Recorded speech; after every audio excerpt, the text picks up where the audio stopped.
This weekend, Gemini Man, a movie where Will Smith battles Will Smith, hits theaters. So let's talk about it. Himself. As you may have noticed, I'm not in my normal studio. I'm actually in California for the next week and a half. For the next few days, I'm in San Diego, and then next week I will be in Los Angeles, so I'll be shooting videos in very different locations. With that said, go ahead and tell me what you thought about Gemini Man, or are you excited for it, or does it just look too generic to you? Let me know down below in the comment section. With that said, let's get started talking about the good. Easily the best thing about this film is Will Smith. He is the draw. The hook for the film is that you get 2 doses of Will Smith in always charismatic. He's great with action. He's great with one-liners. He has a lot of dramatic weight inside of this film. He's of course great at all of it. Speaking of those deeper emotions, the movie has a lot more of kind of a remorseful tone than I was expecting. Will Smith's character very much so is looking back on the choices he made in life and what got him to where he's at, and this idea of this other assassin coming after him kind of makes him rethink a whole lot of things. And so it touches on a lot of themes about growing old, regret, that a certain percentage of the audience will resonate with quite a bit. It does have quite a few action sequences. They're not short. They're normally pretty lengthy, whether they're chases, shootouts, hand-to-hand fight scenes, sniper sequences. It's got a bunch of different types of action sequences, so it's not just monotonously doing things over and over again. It touches on a bunch of different action beats and in different ways. And of course, you got to talk about the de-aging effects. For 90% of the movie, they're just fantastic. It looks like this de-aged new version of this Will Smith younger. I mean, it's just incredible what they're able to do these days. And then you get to the final sequence inside of the movie, and you're like, that doesn't look as good as the rest of the movie. And I'm not quite sure if it's because they ran out of time, they ran out of budget, or if it's just because of the lighting, where earlier in the film, they had better lighting control, and then where the last sequence takes place with certain amounts of daylight in it, it just looks like a cartoon. Will Smith is walking around inside of the scene. It does not look right at all. And then we also have a really nice support cast here with Benedict Wong and Mary Elizabeth Winstead as kind of the sidekicks inside of the story, but they're not passive sidekicks. Mary Elizabeth Winstead is not kind of a damsel in distress that has to keep being rescued by Will Smith. She gets in on the action. She throws punches. She wrestles with guys. She shoots people. She's very much a partner to Will Smith's character, someone that he respects for her skills and talents. Likewise, Benedict Wong is kind of the guy that helps them out along the way, and they kind of fill out the cast really nicely.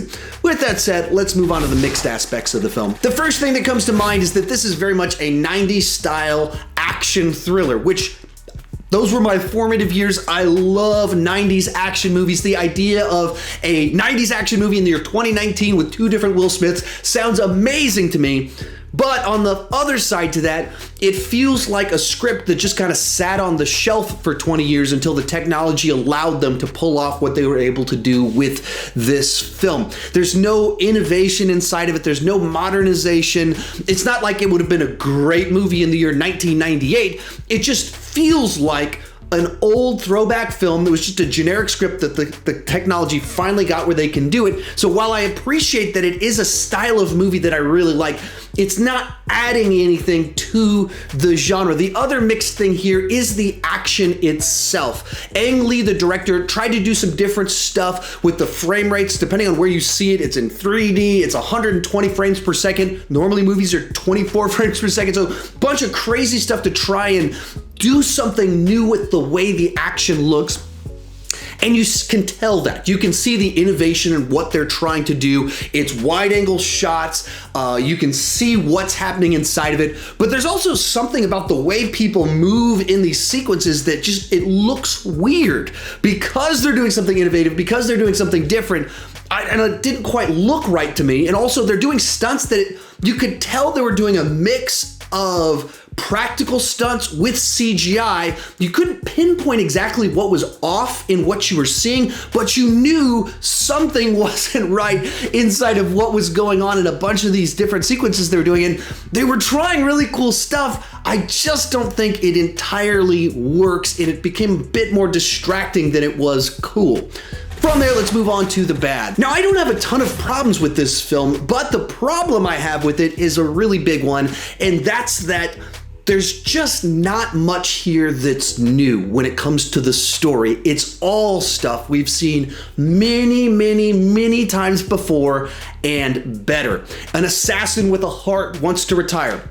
We've seen it before. The retired assassin, his agency comes after him. We've kind of seen that before. Now, I of course don't want to go into too many specifics because that would be spoilers, but you've seen it all before. Not with this de-aging effect, but you've seen these plot points in different places, in different ways, many times before, and you've seen them done better. So it's a movie that, if you're in the mood for this kind of thing, which I often am, you'll get what you want from the film, but you don't get anything else from it. And if this isn't your type of film, if you're not always in the mood for 90s action movies, there's nothing really here for you at all. Another thing is it felt like they wasted the potential of having two Will Smiths in a movie. So you go into it and you think you're gonna get kind of wiser, crankier old man Will Smith and Independence Day Will Smith kind of duking it out with one another. So you got the sassiness, the charismatic, the one-liner, the Joker, versus the guy that has a bunch of regret.